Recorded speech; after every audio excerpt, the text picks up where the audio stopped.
En el invierno de 1875, 7 años después de la misteriosa desaparición de Timothy Caldwell del Hospital Estatal de Missouri, una serie de muertes inexplicables comenzó a ocurrir en 3 condados diferentes de Kansas. Las víctimas eran todas personas ancianas o enfermas que habían contratado al mismo joven cuidador, un hombre educado e inteligente en su adolescencia tardía, que se hacía llamar Thomas Whitfield. Lo que hacía que estas muertes fueran particularmente inquietantes no era solo su frecuencia, sino la precisión clínica con la que se habían llevado a cabo, y el hecho de que Thomas Whitfield siempre parecía desaparecer apenas unos días antes de que alguien comenzara a hacer preguntas. El doctor Samuel Harding, ahora de 68 años y oficialmente retirado de la práctica médica, pasaría sus últimos años rastreando a un asesino cuyos métodos habían evolucionado mucho más allá de cualquier cosa que él hubiera documentado en esos diarios encuadernados en cuero del condado de Sedalia. El chico que una vez torturaba animales de granja en cuevas se había convertido en algo mucho más peligroso, un depredador que había aprendido a convertir la compasión humana en su mayor arma. Antes de continuar con la historia de lo que Timothy Caldwell se convirtió, si te perdiste la primera parte de la aterradora historia de Timothy Caldwell, asegúrate de verla primero para comprender el horror completo de lo que estamos tratando. Suscríbete a nuestro canal para ver la serie completa, y déjanos saber en los comentarios si recuerdas dónde nos quedamos con el chico que desapareció del manicomio. La reputación de Thomas Whitfield como cuidador se había extendido por las comunidades agrícolas del este de Kansas como un reguero de pólvora, pero no por las razones que cualquiera hubiera esperado. El Kansas de 1875 era un estado que aún buscaba su identidad. El reciente final de la guerra civil había traído oleadas de colonos hacia el oeste, incluidas muchas familias que llevaban la carga de cuidar a parientes mayores o veteranos heridos de guerra que requerían atención médica constante. En las zonas rurales donde los médicos eran escasos y caros, las familias a menudo dependían de cuidadores ambulantes, jóvenes y mujeres que se trasladaban de casa en casa, brindando atención médica básica y compañía a aquellos que ya no podían cuidarse por sí mismos. Thomas Whitfield parecía ser exactamente lo que estas familias necesitaban. Tenía 19 años. Era elocuente y poseía una inusual profundidad de conocimiento médico para alguien tan joven. Cuando se le preguntaba sobre su formación, explicaba que había crecido ayudando a un médico rural en Missouri, aprendiendo a través de la observación y la práctica en lugar de una educación formal. Sus referencias eran impecables. Cartas de familias agradecidas que describían su trato amable, su dedicación a sus pacientes y su notable capacidad para aliviar el sufrimiento de los moribundos. Lo que hacía a Thomas particularmente valioso era su disposición a asumir los casos más difíciles. Mientras que otros cuidadores evitaban a los pacientes con enfermedades graves o tendencias violentas, Thomas parecía atraído precisamente por estas situaciones. Se especializaba en el cuidado de personas mayores que padecían demencia, veteranos de guerra que luchaban contra lo que los médicos llamaban entonces corazón de soldado, y pacientes con enfermedades terminales, cuyas familias ya no podían soportar ver su lento declive. Thomas cobraba tarifas razonables por sus servicios, nunca tan poco como para parecer sospechoso, pero nunca tanto como para quedarse fuera del mercado. Por lo general, se quedaba con las familias de 2 a 6 semanas dependiendo de la condición del paciente, y siempre parecía saber exactamente cuándo sus servicios ya no serían necesarios. Las familias apreciaban su honestidad sobre el pronóstico y su gentil manera de prepararlas para lo inevitable. El doctor Benjamin Wheeler, el médico del condado de Leavenworth, se encontró por primera vez con Thomas Whitfield en marzo de 1875. Cuando el joven trajo el certificado de defunción de una paciente anciana, llamada Martha Henley. Wheeler había estado esperando la muerte. La señora Henley había estado sufriendo de tisis durante meses, pero algo sobre el cuidador le pareció inusual. El joven parecía notablemente sereno para alguien que acababa de perder a un paciente. Wheeler escribiría más tarde en su diario: la mayoría de los cuidadores, en particular aquellos que habían pasado semanas atendiendo a alguien, mostraban alguna respuesta emocional a la muerte. Thomas Whitfield discutió los momentos finales de la señora Henley con el desapego clínico de un médico experimentado, describiendo sus síntomas y declive con una precisión científica que parecía estar en desacuerdo con su supuesta falta de formación formal.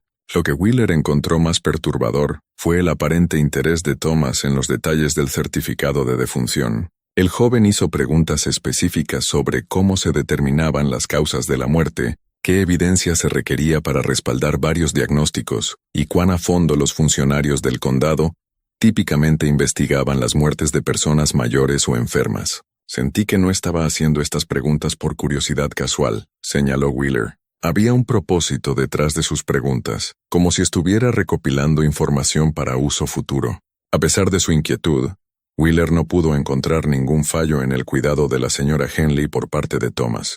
La familia hablaba maravillas de su dedicación, describiendo cómo se había sentado con ella durante las noches difíciles, administrado sus medicamentos con precisión según lo prescrito y brindado consuelo durante sus últimas horas. La muerte parecía completamente natural, consistente con la progresión de su enfermedad. Thomas se movía de casa en casa con una eficiencia metódica. Su siguiente paciente fue Samuel Morrison, un granjero de 73 años que había sufrido un derrame cerebral y requería asistencia con funciones básicas. El hijo de Morrison, Robert, había contratado a Thomas después de recibir una recomendación de la familia Henley, quienes describieron al joven cuidador como un regalo del cielo, que había hecho que las últimas semanas de su madre fueran lo más cómodas posible. Thomas cuidó a Samuel Morrison durante exactamente 4 semanas. Durante ese tiempo, los vecinos a menudo lo veían caminando por la propiedad en las primeras horas de la mañana, a veces llevando lo que parecían ser suministros médicos, a veces simplemente parado tranquilamente en los campos, como si estuviera sumido en sus pensamientos. Cuando se le preguntaba sobre estos paseos, Thomas explicaba que el aire de la mañana le resultaba útil para mantener su propia salud mientras cuidaba de pacientes exigentes. Samuel Morrison murió un martes por la mañana en abril, aparentemente sufriendo un segundo derrame cerebral, más grave, durante la noche. Thomas descubrió el cuerpo cuando fue a administrar los medicamentos de la mañana e inmediatamente llamó al Dr. Wheeler para confirmar la muerte. Una vez más, la familia elogió la dedicación y profesionalismo de Thomas, señalando que les había advertido el día anterior que su padre parecía estar decayendo rápidamente. Thomas nos dijo que papá había estado mostrando signos de otro derrame cerebral. Robert Morrison le dijo al Dr. Wheeler, dijo que deberíamos prepararnos para que pudiera suceder en cualquier momento. Cuando sucedió, Thomas manejó todo a la perfección. Mantuvo a papá cómodo y se aseguró de que no estuviera solo cuando falleciera. El examen del Dr. Wheeler no reveló signos de juego sucio. La muerte de Samuel Morrison fue totalmente consistente con la progresión natural de las complicaciones relacionadas con el derrame cerebral. Pero Wheeler notó que Thomas una vez más parecía notablemente impasible por la pérdida, haciendo el mismo tipo de preguntas clínicas sobre la documentación y los procedimientos de investigación. Un patrón comenzó a emerger a medida que Thomas continuaba su trabajo durante la primavera y el verano de 1875. Sus pacientes invariablemente morían durante su periodo de cuidado, típicamente después de que él había estado con ellos de 3 a 5 semanas.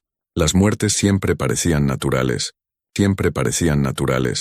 siempre ocurrían en momentos en que Thomas estaba en otra parte de la casa o en la propiedad, y siempre seguían a periodos en los que Thomas había advertido a las familias que esperaran lo peor. Lo que hizo que el patrón fuera particularmente difícil de detectar fue la cuidadosa selección de pacientes de Thomas. Solo aceptaba casos que involucraban a personas que ya estaban gravemente enfermas o en declive de salud. Las familias estaban agradecidas por su disposición a asumir situaciones difíciles que otros cuidadores evitaban, y atribuían las muertes a la progresión natural de las condiciones existentes en lugar de a cualquier causa externa. Además, Thomas nunca se quedaba en un área el tiempo suficiente para que las autoridades locales notaran la frecuencia de las muertes asociadas con su presencia. Se movía en un circuito cuidadosamente planificado a través de diferentes condados, asegurándose de que pasaran meses o incluso años entre sus visitas a cualquier región en particular. Para cuando regresaba a un área, los recuerdos se habían desvanecido y las nuevas familias estaban agradecidas por sus servicios, sin conectarlo con muertes anteriores. La muerte que finalmente expondría la verdadera naturaleza de Thomas Whitfield ocurrió en agosto de 1875 en la pequeña comunidad agrícola de Oskaloosa, Kansas. El reverendo Jonathan Hartwell, de 67 años, había estado sufriendo de lo que su médico describió como fallo del corazón, una condición que lo dejaba débil y a menudo sin aliento, pero que no era inmediatamente mortal. La hija de Hartwell, Elizabeth, había contratado a Thomas después de que su padre sufriera un episodio particularmente grave que lo dejó postrado en cama durante varios días. El reverendo era una figura prominente en la comunidad, muy respetado por sus décadas de servicio a la iglesia bautista local, y su salud en declive se había convertido en una fuente de preocupación para toda la congregación. El cuidado de Thomas al reverendo Hartwell siguió su patrón habitual. Era atento, conocedor y tranquilizador para la familia sobre la condición del paciente. Estableció una rutina de medicamentos y tratamientos que pareció estabilizar los síntomas del reverendo, y durante las primeras 2 semanas de su estancia, Hartwell de hecho mostró signos de mejoría. Lo que hizo que este caso fuera diferente fue la agudeza mental del reverendo. A diferencia de los pacientes anteriores de Thomas, que a menudo habían estado confundidos o debilitados por sus enfermedades, Hartwell se mantuvo lúcido y observador, a pesar de sus limitaciones físicas. Más importante aún, el reverendo había pasado décadas aconsejando a personas con problemas, y poseía una habilidad intuitiva para leer a las personas, que pocos de los pacientes de Thomas habían demostrado. En la mañana del 15 de agosto de 1875, el reverendo Hartwell llamó a su hija a su cabecera, para lo que describió como una conversación urgente. Elizabeth luego le diría a los investigadores que su padre parecía agitado de una manera que nunca antes había visto, a pesar del hecho de que su condición física en realidad había estado mejorando en los días anteriores. Padre me dijo que algo andaba mal con Thomas. Elizabeth testificaría más tarde. Dijo que Thomas había estado haciendo preguntas extrañas sobre la iglesia, sobre las finanzas de nuestra familia, sobre si guardábamos dinero en la casa. Pero lo que más perturbó a mi padre fue la forma en que Thomas lo miraba cuando pensaba que nadie lo estaba viendo. Según Elizabeth, su padre describió la mirada de Thomas como la mirada de alguien que estudia un espécimen, no que cuida a un paciente. El reverendo había notado que Thomas no mostraba una preocupación genuina por su comodidad o recuperación, sino que parecía estar calculando algo cada vez que pensaba que no estaba siendo observado. Lo más inquietante de todo, el reverendo Hartwell afirmó que se había despertado varias veces durante la noche para encontrar a Thomas de pie junto a su cama, no administrando medicamentos o revisando su condición, sino simplemente observándolo dormir con una expresión de fría curiosidad. Padre dijo que sentía que Thomas estaba esperando algo, recordó Elizabeth, no esperando para ayudar, sino esperando que algo sucediera. Me hizo prometer que no lo dejaría a solas con Thomas nunca más, ni siquiera por unos minutos. Elizabeth le aseguró a su padre que se quedaría cerca, pero estaba dividida entre sus preocupaciones y su gratitud por la mejoría en su condición desde la llegada de Thomas. El joven cuidador había parecido tan profesional, tan dedicado al bienestar de su padre, que le resultaba difícil creer que pudiera albergar intenciones maliciosas. Esa tarde, mientras Elizabeth preparaba el almuerzo en la cocina, escuchó a su padre gritar desde su dormitorio. El sonido no era su habitual llamada de asistencia, sino un grito de alarma que la hizo correr hacia su habitación. Llegó para encontrar a Thomas de pie sobre la cama de su padre, sosteniendo una almohada que él afirmó haber estado ajustando para la comodidad del reverendo. El reverendo Hartwell estaba inconsciente pero respirando, y Thomas explicó que el anciano había sufrido algún tipo de episodio, tal vez un pequeño derrame cerebral o un incidente cardíaco que lo había hecho perder el conocimiento repentinamente. Thomas había estado tratando de hacerlo más cómodo cuando Elizabeth escuchó el alboroto. El doctor Wheeler fue llamado de inmediato, y su examen reveló que el reverendo Hartwell, de hecho, había sufrido algún tipo de evento cardíaco. Sin embargo, el reverendo recuperó la conciencia en unas pocas horas, y su condición se estabilizó rápidamente. Más importante aún, retuvo recuerdos claros de lo que había sucedido en los momentos antes de perder el conocimiento. Alguien intentó asfixiarme, le dijo el reverendo Hartwell al doctor Wheeler en privado cuando Thomas no estaba en la habitación. Me desperté y ese joven me estaba presionando una almohada sobre la cara. Cuando luché presionó más fuerte. Traté de gritar pero no podía respirar. Pensé que iba a morir. El doctor Wheeler se enfrentó a una situación imposible. El reverendo Hartwell era un miembro respetado de la comunidad cuya palabra no podía ser fácilmente desestimada, pero Thomas Whitfield tenía una reputación impecable y no tenía un motivo aparente para dañar a su paciente. Además, intentar asesinar a alguien a plena luz del día en una casa donde los miembros de la familia estaban presentes parecía un acto de una imprudencia casi imposible. Cuando se enfrentó a la acusación, Thomas respondió con la mezcla justa de conmoción, dolor y preocupación profesional. Explicó que había estado ajustando las almohadas del reverendo cuando el hombre había sufrido su episodio cardíaco, y que había estado tratando de brindarle apoyo cuando Elizabeth llegó. Sugirió que los recuerdos del incidente del reverendo podrían haber sido distorsionados por la falta de oxígeno en su cerebro durante el episodio. Entiendo que el reverendo Hartwell está confundido sobre lo que sucedió, le dijo Thomas al Dr. Wheeler con aparente sinceridad. Los pacientes que sufren eventos cardíacos a menudo experimentan alucinaciones o recuerdos falsos. Lo he visto muchas veces en mi trabajo. Lo importante es que se está recuperando y quiero hacer todo lo posible para apoyar esa recuperación. La explicación de Thomas era médicamente plausible y su comportamiento era totalmente convincente. Pero el Dr. Wheeler recordó su inquietud anterior sobre el joven cuidador y decidió investigar más a fondo antes de desestimar las afirmaciones del reverendo. Lo que Wheeler descubrió en los días siguientes cambiaría todo. Trabajando con funcionarios del condado de jurisdicciones vecinas, comenzó a rastrear el patrón de muertes asociadas con los servicios de cuidado de Thomas Whitfield. La imagen que surgió fue mucho más inquietante de lo que cualquiera había imaginado.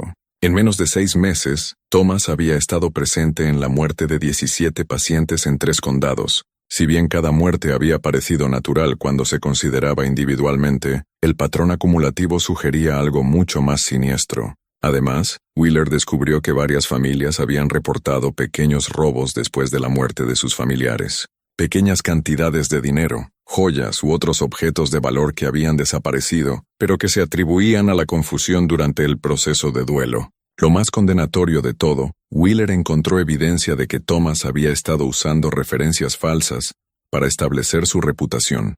Las familias agradecidas que él afirmaba haber servido en Missouri, o no existían o nunca habían oído hablar de alguien que coincidiera con su descripción.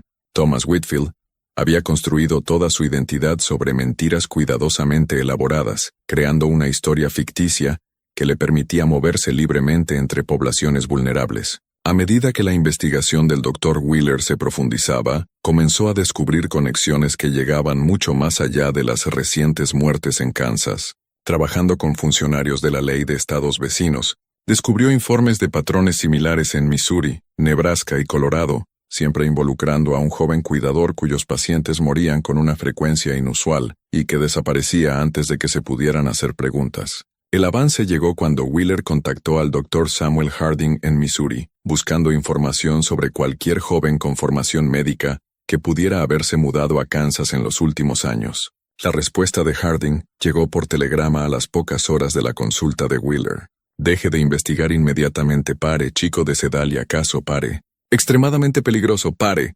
Llegaré a Kansas lo antes posible, pare. El Dr. Harding, ahora de 68 años y oficialmente retirado, había pasado los 7 años desde la desaparición de Timothy Caldwell, rastreando informes de muertes sospechosas en el medio oeste estadounidense. Sus archivos privados contenían documentación detallada de más de 40 casos que llevaban las marcas de los métodos de Timothy, pero no había podido establecer conexiones definitivas entre los diversos incidentes. Las muertes en Kansas representaron el patrón más claro que Harding había visto desde la fuga de Timothy del Hospital Estatal de Missouri. La selección sistemática de individuos vulnerables, la cuidadosa planificación y ejecución, y lo más importante, la precisión clínica de los asesinatos. Todo coincidía con el perfil de comportamiento que Harding había desarrollado basándose en sus observaciones del chico. Cuando Harding llegó a Oskaloosa 3 días después, trajo consigo copias de sus diarios originales del caso Caldwell, junto con 7 años de notas de investigación y correspondencia con funcionarios de la ley de varios estados. Su primera parada fue la cabecera del reverendo Hartwell, donde realizó una entrevista detallada sobre el intento de asesinato. Lo que Harding aprendió confirmó sus peores temores. La descripción del reverendo Hartwell del comportamiento de Thomas Whitfield coincidía exactamente con los patrones que Harding había observado en Timothy Caldwell cuando era niño. La mirada fría y calculadora, el interés clínico en el sufrimiento, la ausencia total de empatía genuina, todas eran características que Harding había documentado en su estudio de caso original. Más importante aún, el reverendo Hardwell proporcionó detalles sobre la apariencia física de Thomas que sellaron la identificación. A pesar del paso de 7 años, el joven conservaba los ojos azules pálidos, el cabello rubio y la complexión delgada que habían caracterizado a Timothy cuando era niño. Lo más revelador de todo, Thomas tenía una pequeña cicatriz en su mano izquierda que Harding recordaba que Timothy había recibido durante su lucha en la granja Caldwell. «Es él», le dijo Harding al Dr. Wheeler después de entrevistar al reverendo. «Timothy Caldwell ha estado escondido a plena vista, usando sus conocimientos médicos y habilidades de manipulación para matar con impunidad. Pero ha cometido un error crucial de juicio. Se ha vuelto demasiado confiado, y esa sobreconfianza lo ha expuesto». La evaluación de Harding fue que Timothy había evolucionado mucho más allá del niño asesino impulsivo que había sido en Missouri. La versión adulta había desarrollado métodos sofisticados para seleccionar víctimas, establecer coartadas y evitar la detección. Había aprendido a usar las suposiciones de la sociedad sobre los cuidadores jóvenes a su favor, explotando la confianza y la gratitud de las familias en duelo. Lo más inquietante de todo, Harding creía que Timothy ya no mataba puramente con fines experimentales. Los robos asociados con cada muerte sugerían que había desarrollado una motivación práctica para sus crímenes, usando el asesinato como un medio para mantenerse, mientras perseguía sus intereses psicológicos más grandes. «Ha encontrado una manera de hacer que el asesinato sea rentable», le explicó Harding a Wheeler. «Pero el dinero no es su motivación principal, es simplemente una herramienta que le permite continuar su verdadero trabajo». Timothy siempre ha estado fascinado por el proceso de la muerte, por la forma en que las personas responden a la llegada de la muerte. Ahora ha creado un sistema que le da acceso ilimitado a las víctimas, mientras proporciona una coartada legítima para su presencia. Terminó. Trabajando juntos, Harding y Wheeler desarrollaron un plan integral para exponer los crímenes de Timothy y asegurar su captura. Necesitarían coordinarse con funcionarios de la ley de múltiples jurisdicciones, ya que las actividades de Timothy habían cruzado las fronteras estatales. Más importante aún, tendrían que estar preparados para la posibilidad de que Timothy intentara huir, o, peor aún, que intensificara su violencia cuando se diera cuenta de que estaba siendo investigado. La investigación adquirió una nueva urgencia cuando Thomas Whitfield anunció de repente su intención de dejar la casa de los Hardwell. Le explicó a Elizabeth que la condición de su padre se había estabilizado hasta el punto en que la atención profesional ya no era necesaria, y que había aceptado un puesto con otra familia en un condado vecino. El Dr. Harding reconoció esto como el patrón de escape estándar de Timothy, el mismo método que había usado para evitar la detección en varios estados. Timothy había desarrollado una habilidad casi sobrenatural para sentir cuando la sospecha comenzaba a centrarse en él, e invariablemente desaparecía justo antes de que las autoridades pudieran actuar. Pero esta vez Harding estaba preparado. Trabajando con el sheriff Marcus Thompson, del condado de Jefferson, había establecido vigilancia alrededor de la propiedad de los Hardwell, y se había coordinado con funcionarios de la ley en las áreas circundantes para monitorear carreteras y estaciones de ferrocarril. A Timothy no se le permitiría simplemente desaparecer como lo había hecho tantas veces antes. La vigilancia reveló el alcance total de la cuidadosa planificación y preparación de Timothy. En lugar de simplemente empacar sus pertenencias y dejar la ciudad, Timothy pasó varios días haciendo observaciones detalladas de las actividades de las autoridades locales. Se le vio observando la oficina del sheriff desde varios puntos de vista, cronometrando los movimientos de los ayudantes y aparentemente mapeando rutas de escape a través de la campiña circundante. Aún más inquietante, Timothy hizo varias visitas al cementerio local, donde se le observó estudiando lápidas y tomando notas en un pequeño diario. El Dr. Harding creía que Timothy estaba catalogando información sobre personas recientemente fallecidas, posiblemente preparando identidades falsas o planeando futuras suplantaciones. «No solo está planeando escapar», le dijo Harding al sheriff Thompson, «está planeando su próxima identidad, su próximo coto de caza». Timothy ha aprendido a pensar estratégicamente, a planificar con meses o incluso años de anticipación. Ya no estamos tratando con un asesino impulsivo. Estamos tratando con alguien que aborda el asesinato como una carrera. El avance llegó cuando uno de los ayudantes del sheriff Thompson, que realizaba una vigilancia de rutina, observó a Timothy reuniéndose con un extraño en las afueras de la ciudad. La reunión tuvo lugar cerca de un molino de granos abandonado, lejos de cualquier observador casual, y duró aproximadamente 20 minutos. El extraño fue posteriormente identificado como Marcus Sullivan, un estafador con un historial de fraude y falsificación, que había sido recientemente liberado de prisión en Missouri. Sullivan se especializaba en la creación de documentos de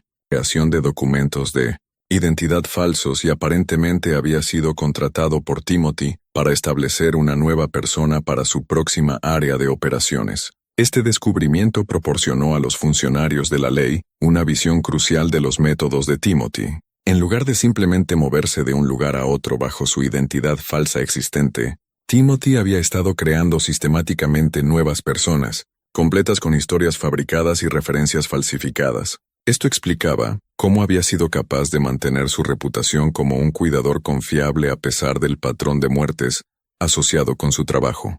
Los hombres del sheriff Thompson arrestaron a Sullivan inmediatamente después de su reunión con Timothy, y bajo interrogatorio, el falsificador reveló el alcance total de la manipulación de identidad de Timothy. En los últimos 7 años, Timothy había encargado al menos 6 juegos diferentes de papeles falsos, lo que le permitía operar bajo múltiples nombres en varios estados. Más importante aún, Sullivan reveló que Timothy había estado planeando algo mucho más ambicioso que su patrón habitual de asesinatos individuales.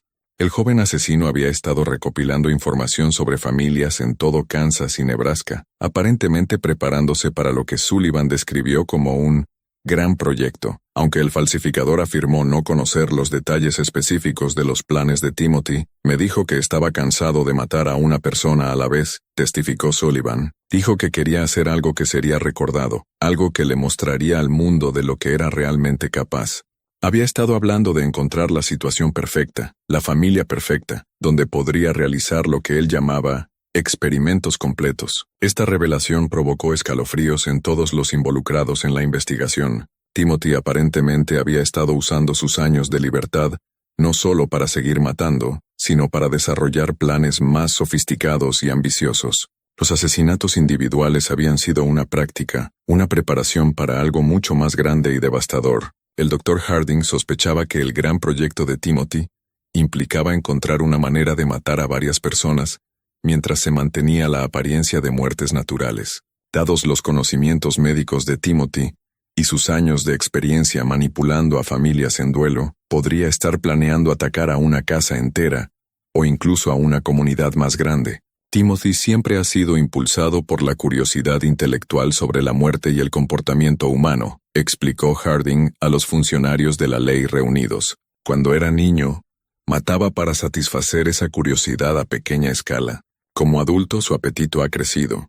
Ya no se satisface con asesinatos simples. Quiere realizar experimentos a gran escala sobre el sufrimiento y la muerte humanos. La urgencia de capturar a Timothy aumentó dramáticamente cuando el sheriff Thompson recibió la noticia de que Thomas Whitfield no se había presentado en su salida programada de la casa de los Hardwell. Elizabeth Hardwell informó que el joven cuidador había salido de la casa temprano esa mañana, afirmando que iba a hacer los últimos recados antes de su partida, pero no había regresado por la noche como había prometido. Una búsqueda en la habitación de Thomas reveló que se había llevado la mayoría de sus pertenencias, pero había dejado atrás varios artículos que proporcionaban una visión crucial de sus actividades. Escondido debajo de su colchón, los investigadores encontraron un diario detallado que documentaba sus observaciones de las familias a las que había servido, incluyendo sus recursos financieros, estructuras familiares y vulnerabilidades personales. Las entradas del diario revelaron el enfoque sistemático de Timothy para seleccionar y manipular a las víctimas. Cada familia fue analizada con detalle clínico, con notas sobre sus debilidades emocionales, sus situaciones financieras y su valor potencial como sujetos para los experimentos psicológicos de Timothy.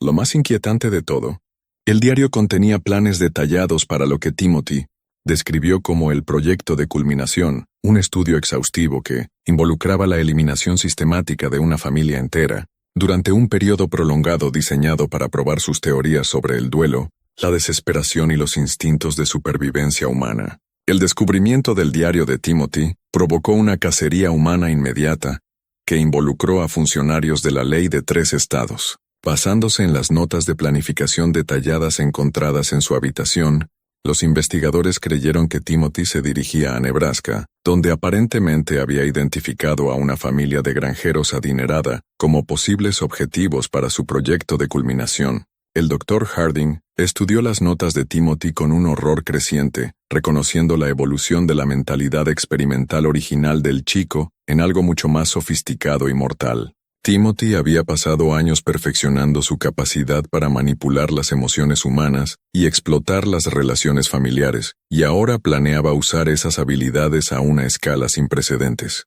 No solo está planeando matar a esta familia, le dijo Harding a los investigadores reunidos. Está planeando torturarlos psicológicamente, estudiar sus respuestas mientras destruye sistemáticamente sus vidas. Timothy se ha obsesionado con comprender los límites de la resistencia humana y ve a esta familia como el laboratorio perfecto para sus experimentos. La familia objetivo fue identificada como los Henderson del condado de Lancaster, Nebraska, un próspero clan de granjeros que consistía en el patriarca William Henderson, su esposa Margaret, sus 3 hijos adultos y 2 nietos pequeños.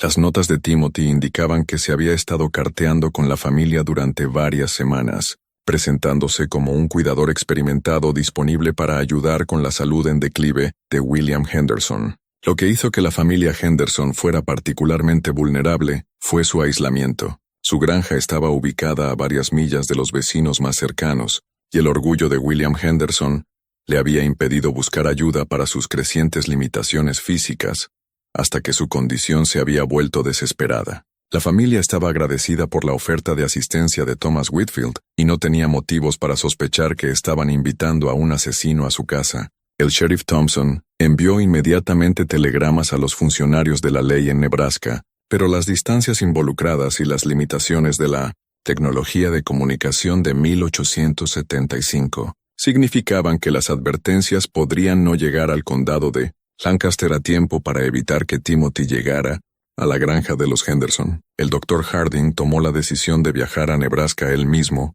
a pesar de su avanzada edad y las exigencias físicas del viaje. Sentía una responsabilidad personal por detener a Timothy, creyendo que su fracaso en evitar la fuga del chico del hospital de Missouri había permitido 7 años de asesinatos y sufrimiento. Timothy Caldwell es mi responsabilidad, le dijo Harding al sheriff Thompson. Lo estudié, documenté su comportamiento, y no pude contenerlo cuando tuve la oportunidad. Si logra implementar este plan, la sangre de la familia Henderson estará tanto en mis manos como en las de él. El viaje al condado de Lancaster tomó 3 días en ferrocarril y diligencia, durante los cuales Harding revisó cada detalle del perfil psicológico y los patrones de comportamiento de Timothy. Llevaba consigo copias de todos sus diarios originales del caso Caldwell, con la esperanza de que sus conocimientos sobre la psicología infantil de Timothy pudieran proporcionar pistas sobre cómo predecir y contrarrestar las estrategias adultas del joven. Lo que más preocupaba a Harding era la capacidad demostrada de Timothy para adaptar y evolucionar sus métodos. El chico que una vez mataba impulsivamente y dejaba evidencia obvia, se había convertido en un hombre que podía planificar con meses de anticipación y manipular complejas situaciones sociales para su ventaja. Timothy había aprendido de sus errores y ahora estaba operando a un nivel de sofisticación que lo hacía mucho más peligroso que cualquier criminal que Harding hubiera encontrado previamente. La carrera para llegar a la granja de los Henderson se volvió más urgente cuando Harding recibió la noticia de que Thomas Whitfield, de hecho, había llegado a la propiedad y había sido recibido por la familia como su nuevo cuidador. Timothy ahora estaba en posición de comenzar a implementar su plan, y cada hora de retraso aumentaba la probabilidad de que la familia Henderson sufriera el destino que Timothy había diseñado para ellos. Justo cuando pensábamos que lo habíamos visto todo, el horror en que se ha convertido Timothy Caldwell alcanza nuevas alturas. Si esta historia te está helando la sangre, comparte este video con alguien que pueda manejar el terror. Dale a me gusta para ayudarnos a traerte más misterios históricos oscuros. Y no olvides suscribirte. La historia de Timothy está lejos de terminar. Descubramos juntos si el Dr. Harding puede finalmente detener al monstruo que una vez estudió. El Dr. Harding llegó a la granja de los Henderson en una gris mañana de 1900 octubre, acompañado por el sheriff Robert Kane del condado de Lancaster y 2 ayudantes armados. La propiedad parecía pacífica desde la distancia, el humo saliendo de la chimenea, el ganado pastando en los campos, sin signos obvios de angustia o violencia, pero el ojo entrenado de Harding notó inmediatamente detalles sutiles que sugerían que algo andaba mal. Los perros de la familia, que deberían haber ladrado ante la llegada de extraños, no se veían por ninguna parte. Las actividades matutinas habituales de una granja en funcionamiento, alimentar a los animales, recoger huevos, prepararse para el trabajo del día, estaban ausentes a pesar de la hora temprana. Lo más revelador de todo, Harding observó que las cortinas de varias ventanas habían sido corridas, a pesar de que las familias de granjeros típicamente maximizaban la luz natural durante las horas del día. Las cortinas cerradas sugerían o que alguien estaba tratando de evitar que los extraños vieran dentro de la casa, o que la familia ya no podía mantener sus rutinas normales. El sheriff Kane se acercó a la granja con su arma desenfundada, mientras sus ayudantes se posicionaban para cubrir posibles rutas de escape. El Dr. Harding permaneció con los caballos, pero lo suficientemente cerca como para observar y aconsejar, basándose en su conocimiento de los patrones de comportamiento de Timothy.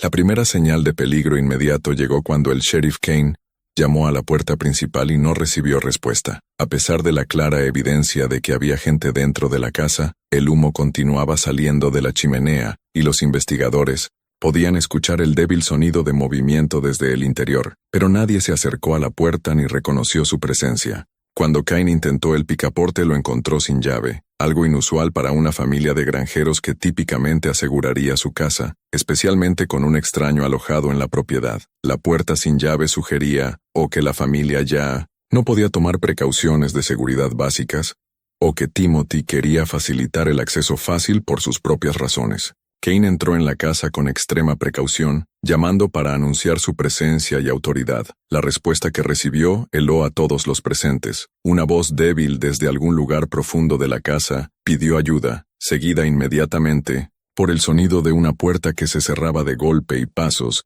que corrían hacia la parte trasera del edificio.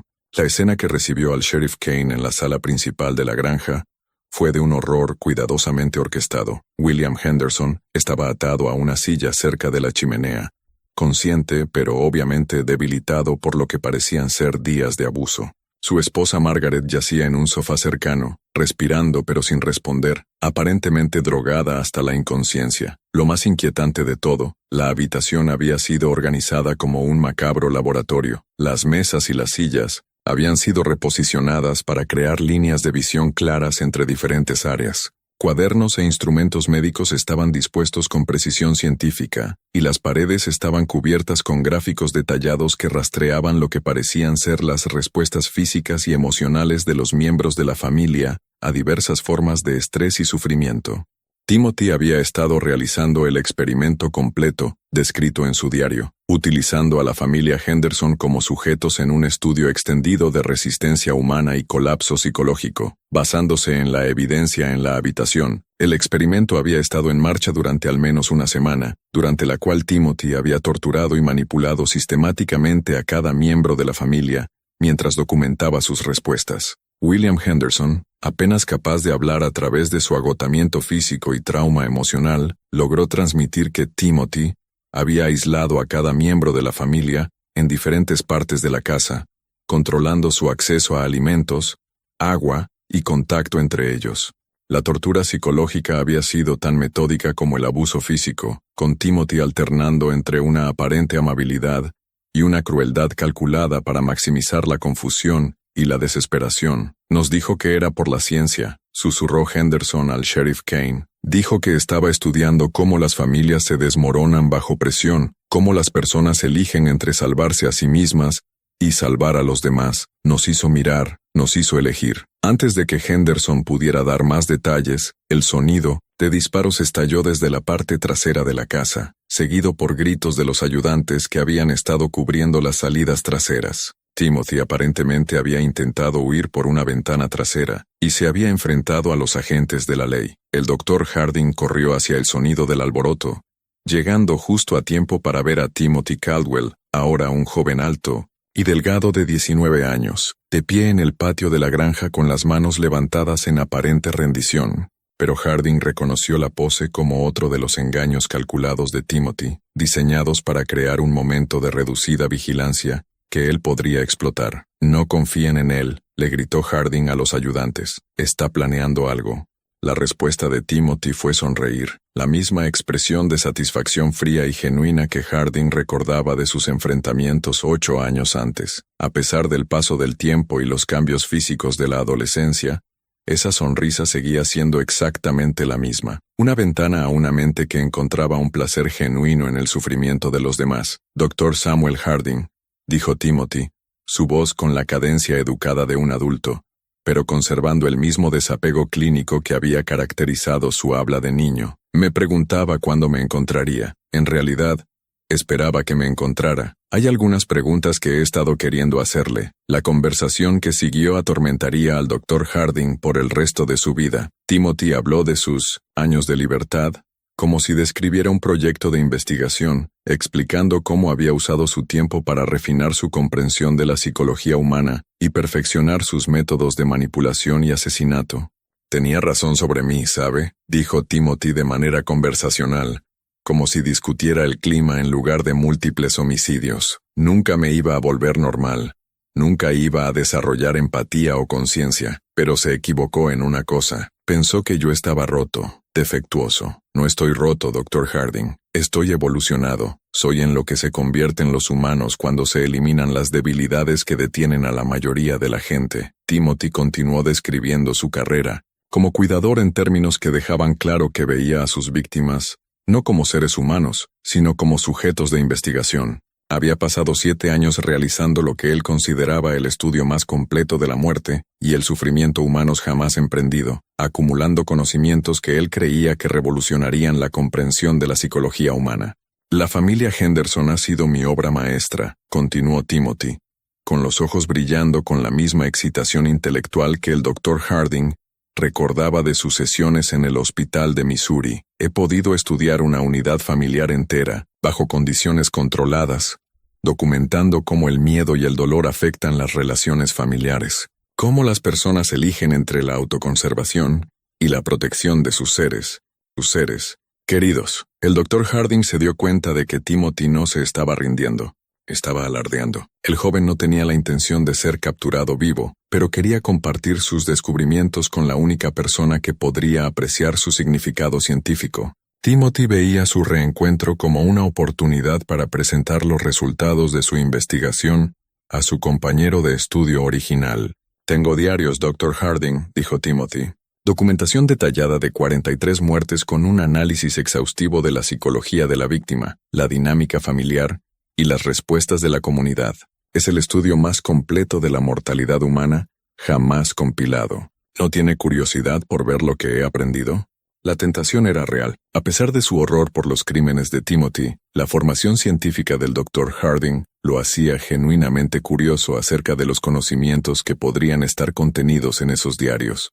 Timothy había pasado años realizando experimentos que ningún investigador ético podría intentar, observando el comportamiento humano bajo condiciones de estrés extremo que serían imposibles de replicar en estudios legítimos. Pero Harding también reconoció la oferta de Timothy como otra manipulación, un intento de explotar su curiosidad intelectual para obtener alguna ventaja o extraer alguna concesión. Timothy siempre había sido hábil para identificar y explotar las debilidades humanas, y entendía que el compromiso de Harding con el conocimiento científico representaba una vulnerabilidad potencial. ¿Dónde están los otros miembros de la familia?, preguntó el Dr. Harding, negándose a ser arrastrado a los juegos psicológicos de Timothy.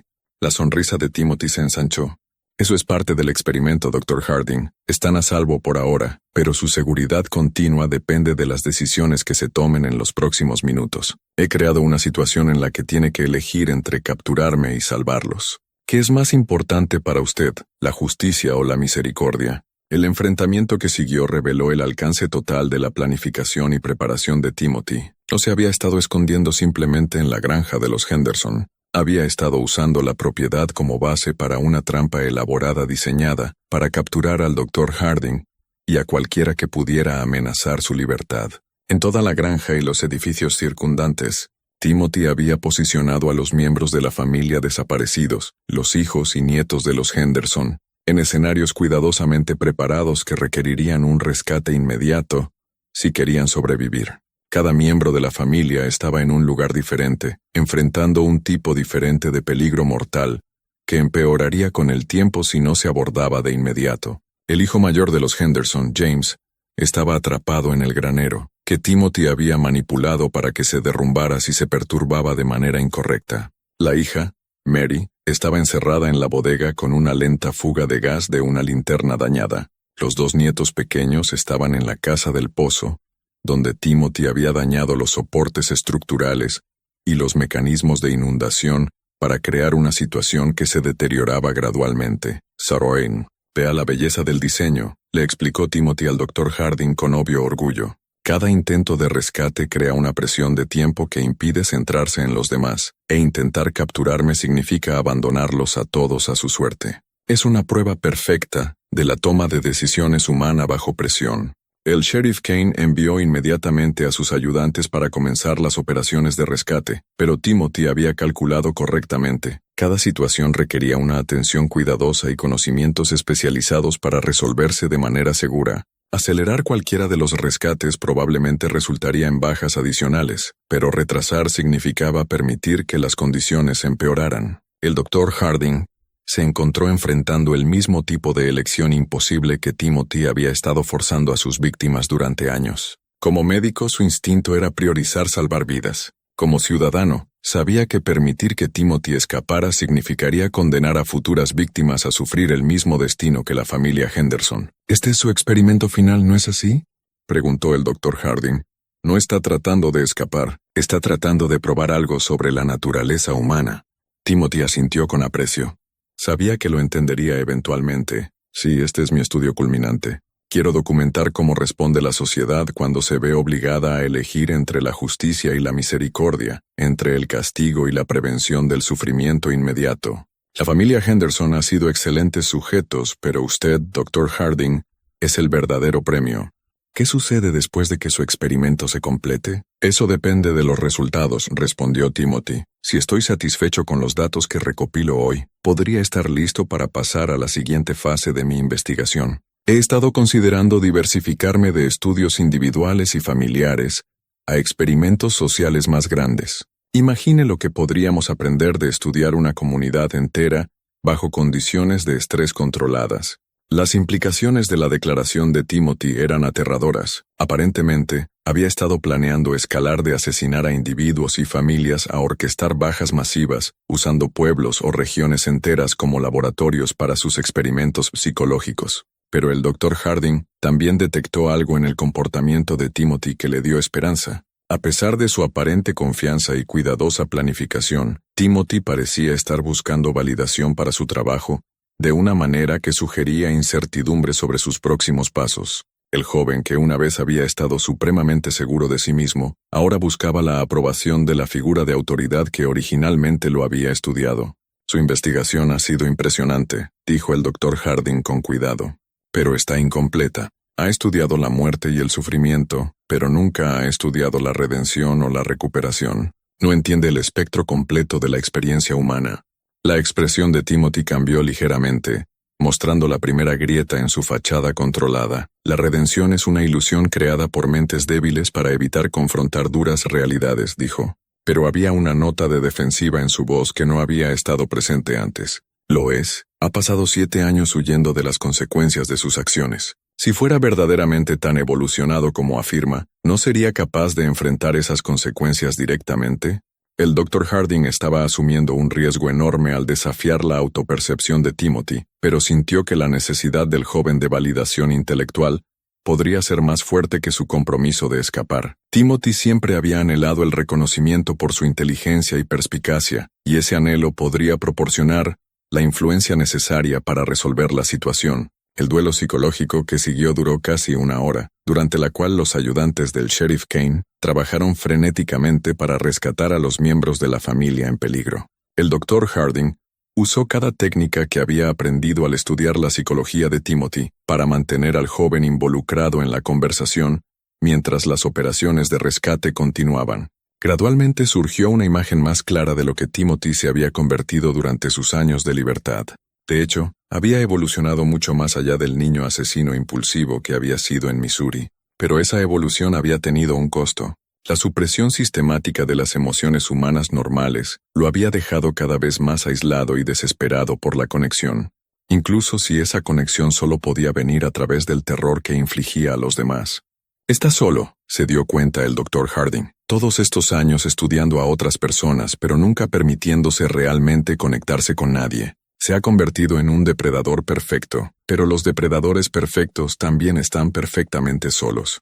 La compostura de Timothy finalmente se rompió por completo. ¿Cree que yo quería esto?, exigió, su voz subiendo por primera vez desde que comenzó la confrontación. ¿Cree que elegí ser lo que soy? He intentado sentir lo que otras personas sienten. He intentado entender por qué se preocupan por cosas que me parecen completamente sin sentido, pero no puedo. Hay algo que me falta, algo que nunca estuvo allí para empezar. Por primera vez desde su infancia, Timothy mostró una emoción genuina, no las exhibiciones calculadas que usaba para manipular a las víctimas, sino una verdadera angustia por su incapacidad fundamental para experimentar conexiones humanas normales. El asesino brillante y controlado se reveló a sí mismo como, en su núcleo, una persona profundamente dañada, que había convertido su daño en un arma contra el mundo. Las operaciones de rescate concluyeron con éxito, justo cuando el colapso emocional de Timothy alcanzaba su punto máximo. Los ayudantes del sheriff Kane lograron salvar a todos los miembros de la familia en peligro, aunque varios requirieron atención médica inmediata por las lesiones y el trauma sufridos durante su cautiverio. La reacción de Timothy a los rescates exitosos fue reveladora. En lugar de enojo o frustración por el fracaso de su plan, parecía casi aliviado de que sus víctimas hubieran sobrevivido. La revelación sugirió que a pesar de sus afirmaciones sobre el estudio del sufrimiento humano, alguna parte de él conservaba la conciencia suficiente como para preferir que sus sujetos sobrevivieran a su calvario. Me alegro de que estén a salvo, admitió Timothy al Dr. Harding. Realmente no quería que murieran. Solo quería finalmente entender qué hace que la gente se preocupe el uno por el otro de la manera en que lo hacen.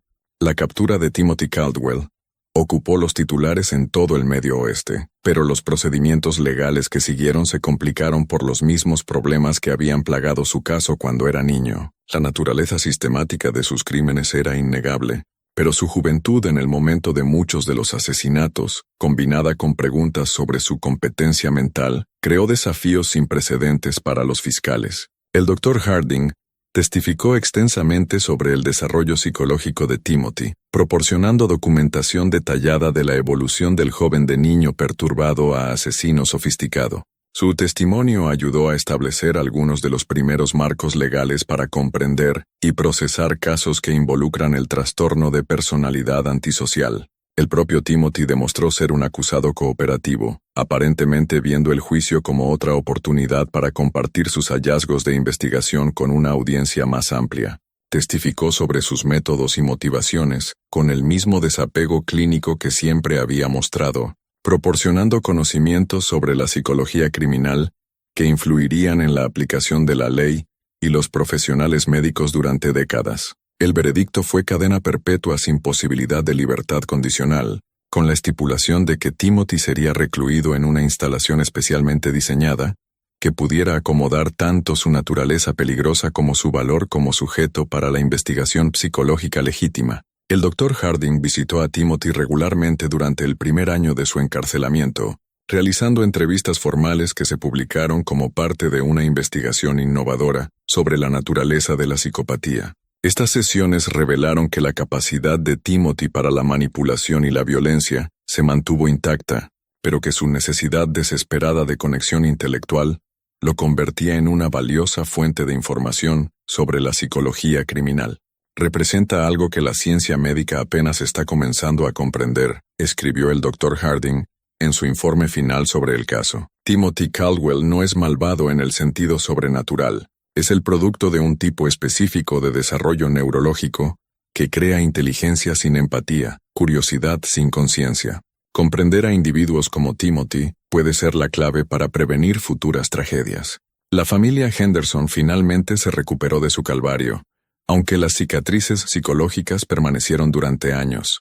William Henderson se convirtió en un defensor de una mejor selección de cuidadores domésticos, trabajando con agencias de aplicación de la ley para desarrollar protocolos para prevenir engaños similares en el futuro. Los diarios detallados que Timothy había mantenido a lo largo de su carrera criminal se convirtieron en recursos invaluables para los investigadores que estudian el asesinato en serie y la manipulación psicológica. Su documentación meticulosa de la psicología de la víctima y la dinámica familiar proporcionó conocimientos que ayudaron a los funcionarios de la ley a resolver varios casos sin resolver e identificar patrones en otros crímenes no resueltos. Pero quizás el resultado más significativo de la captura de Timothy fue el avance en la comprensión del desarrollo psicológico infantil que resultó de la investigación del Dr. Harding. El caso estableció nuevos protocolos para identificar y tratar a los niños que mostraban signos tempranos de comportamiento antisocial, lo que podría prevenir que otros siguieran el camino de Timothy. El propio Timothy se adaptó a la vida en prisión con una inteligencia y cálculo característicos. Se convirtió en un prisionero modelo, usando su comprensión de la psicología humana para manipular a los guardias y administradores, mientras mantenía la apariencia de cooperación y rehabilitación. La última visita del Dr. Harding a Timothy tuvo lugar en 1876, poco antes de la muerte del anciano médico. Durante esa conversación, Timothy reveló que había estado usando su tiempo en prisión para desarrollar nuevas teorías sobre el comportamiento humano, basándose en sus observaciones de la población criminal a su alrededor. «He aprendido mucho aquí, Dr. Harding», dijo Timothy durante su última reunión.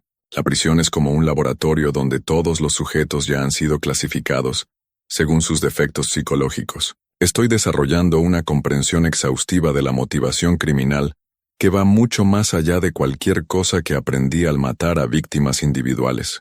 Cuando se le preguntó si sentía algún remordimiento por sus crímenes, la respuesta de Timothy reveló que su naturaleza fundamental permanecía inalterada a pesar de los años de encarcelamiento. «Entiendo intelectualmente que lo que hice causó sufrimiento, y entiendo que la sociedad considera que ese sufrimiento es incorrecto», dijo, «pero todavía no siento lo que otras personas aparentemente sienten cuando contemplan el daño a otros. Puedo simular el remordimiento de manera lo suficientemente convincente como para satisfacer a las juntas de libertad condicional o a los psiquiatras, pero la emoción genuina simplemente no está ahí». La honestidad de Timothy sobre su continuo peligro aseguró que nunca sería liberado de prisión, pero también proporcionó conocimientos valiosos para los investigadores que trabajan para comprender y tratar casos similares. Su disposición a discutir su composición psicológica abiertamente lo convirtió en uno de los criminales más estudiados en la historia de Estados Unidos. Los archivos del caso de los crímenes de Timothy Caldwell fueron sellados durante 50 años después de su condena.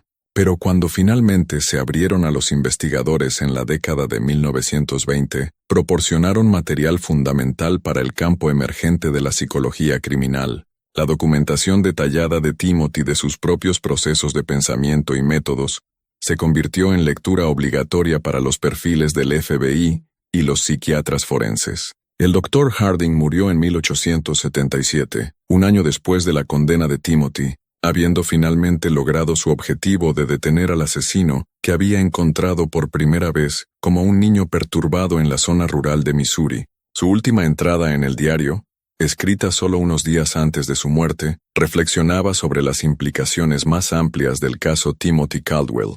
«He pasado la última década de mi vida rastreando a un solo individuo, documentando su evolución de niño con problemas a asesino sofisticado.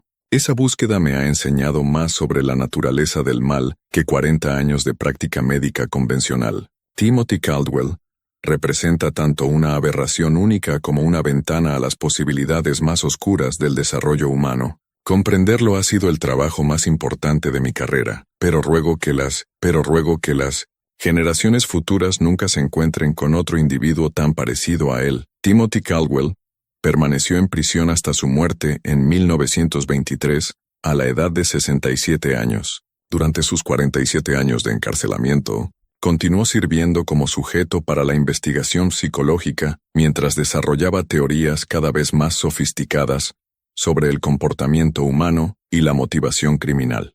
Su muerte marcó el final de uno de los casos más ampliamente documentados en la historia de la psicología criminal estadounidense. Pero las preguntas planteadas por su caso sobre la naturaleza del mal, la posibilidad de rehabilitación y los factores que crean individuos capaces de una crueldad tan sistemática continúan desafiando a investigadores y filósofos hasta el día de hoy. El caso Timothy Caldwell estableció precedentes para comprender y procesar crímenes similares, pero también sirvió como un recordatorio aleccionador de los límites del conocimiento humano. A pesar de décadas de estudio y documentación, las preguntas fundamentales sobre la psicología de Timothy permanecieron sin respuesta en el momento de su muerte. En su última entrevista, realizada solo unos meses antes de morir, se le preguntó a Timothy si se arrepentía del camino que había tomado su vida. Su respuesta proporcionó un escalofriante vistazo a una mente que permaneció ajena a la experiencia humana normal, incluso después de casi 5 décadas de encarcelamiento. Lamento no haber tenido acceso a mejores instalaciones de investigación y a sujetos experimentales más sofisticados. El trabajo que pude lograr fue limitado por las condiciones primitivas y los pequeños tamaños de muestra disponibles para mí. Si hubiera nacido en una era posterior, con acceso a la tecnología moderna y poblaciones más grandes, creo que podría haber hecho contribuciones genuinas a la comprensión de la psicología humana. Incluso frente a la muerte, Timothy Caldwell veía su vida de asesinatos y torturas principalmente en términos de oportunidades científicas perdidas. La ausencia total de remordimiento genuino o conexión humana siguió siendo su característica definitoria hasta el final. Este caso nos recuerda que el mal puede tomar formas que desafían nuestras suposiciones más básicas sobre la naturaleza humana y el desarrollo moral. La historia de Timothy Caldwell nos obliga a enfrentar preguntas incómodas sobre los orígenes de la conciencia, la posibilidad de redención y la responsabilidad de la sociedad de protegerse de individuos que existen fuera de los límites normales de la empatía humana. ¿Qué crees que impulsó a Timothy Caldwell a convertirse en un asesino tan metódico? ¿Nació sin la capacidad de empatía? ¿O su trauma temprano creó el monstruo en el que se convirtió? Y lo más inquietante de todo, ¿podría haber otros como él escondidos a plena vista entre nosotros hoy? Deja tus pensamientos en los comentarios a continuación. Y no olvides suscribirte para ver más historias aterradoras del oscuro pasado de Estados Unidos. La historia de Timothy Caldwell puede haber terminado, pero las preguntas que plantea sobre la naturaleza humana continúan atormentándonos más de un siglo después. ¿Habrá otros como él? Solo el tiempo lo dirá.